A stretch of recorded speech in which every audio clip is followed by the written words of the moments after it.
I am the owner of Clinkscales Drugs in Belton, South Carolina. I have been since 2014. I purchased the store from my brother Hank, Henry Clinkscales Jr., who was a pharmacist and had been in partner with my father since 1988. We've been around for over 100 years.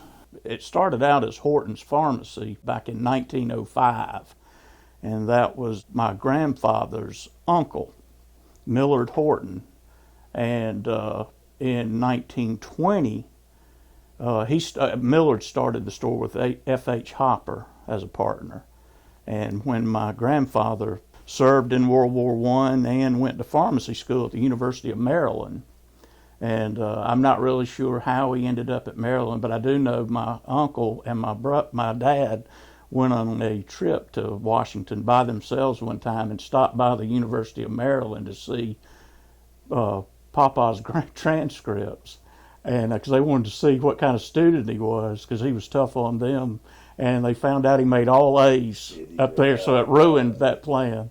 But anyway, he moved back to Belton and became a full partner with Millard Horton in 1920. I think there was a Frierson's Drugs at that point on the square. There was Haney's drugstore on the square. And eventually there was Mac's Pharmacy, which was on the square. Horton's was right on the corner of the square, which also had over it and beside it, where a parking lot is now, was the old Gear Hotel, which was, and the depot being right across the street, had a lot of guests stay at the hotel. And Horton's, of course, had a little fountain downstairs, and a little soda pop fountain, and quite the place to go across from the train station, or if you were staying at the Gear Hotel, which also had full dining at that time. I've seen an old menu from the Gear Hotel, their Thanksgiving dinner that they offered their guests.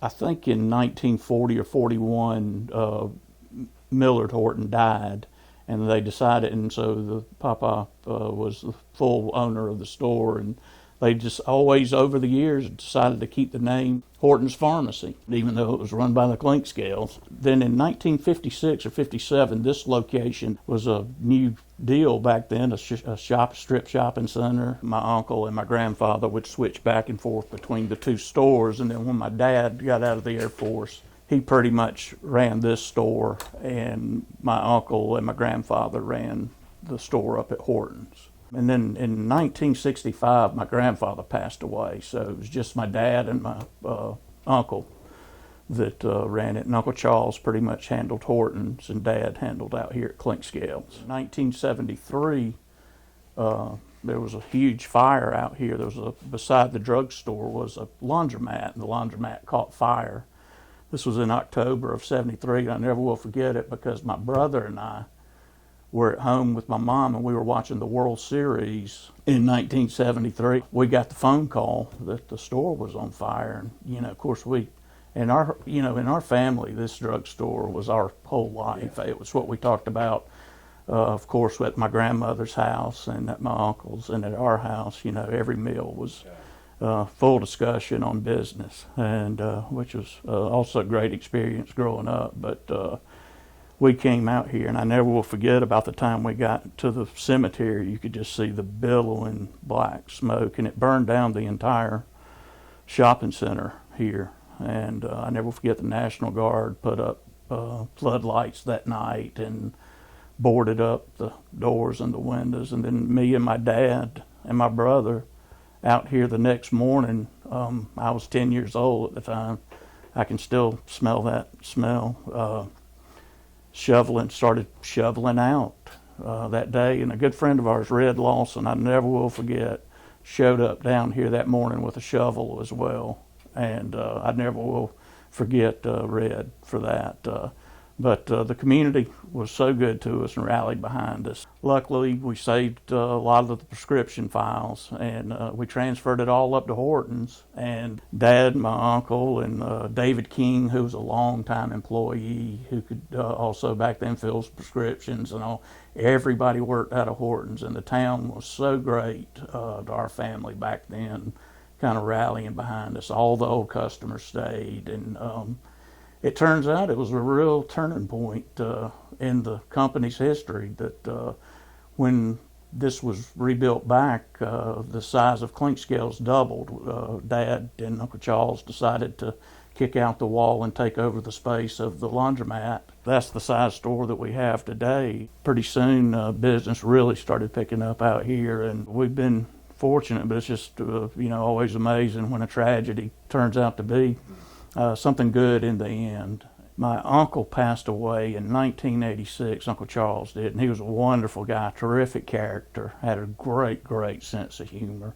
And he and my dad were wonderful business partners together. I can remember so many Sunday nights, Uncle Charles coming down to our house and standing up in the den and walking back and forth, and everybody discussing the store. Dad and my uncle saying what was going to happen the next week. Just him walking back and forth in front of the fireplace talking, and great, great times. But that was what you did in a small business. And my brother had just graduated from pharmacy school in Charleston. Had just started working about a year or two, mostly with Uncle Charles up at Horton's. Eventually became partners with my dad. That worked beautifully and they kept Horton's open. Dad mostly worked at Horton's, and Hank pretty much came here. And of course, Hank developed a tremendous loyal following out here, and it didn't matter to us, and the customers could get their medicine in either place. And we kept that store open until my dad retired in 2004, kept Horton's open. And then we finally decided that, you really could run the business out of the larger store.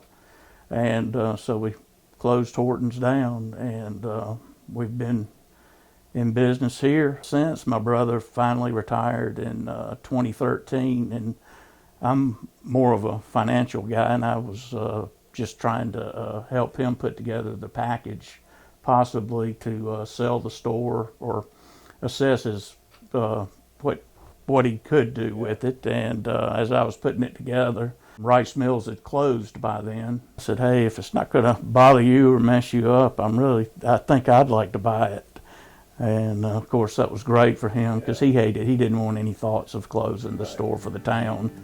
And so it worked out great. I bought the store from Hank in 2013.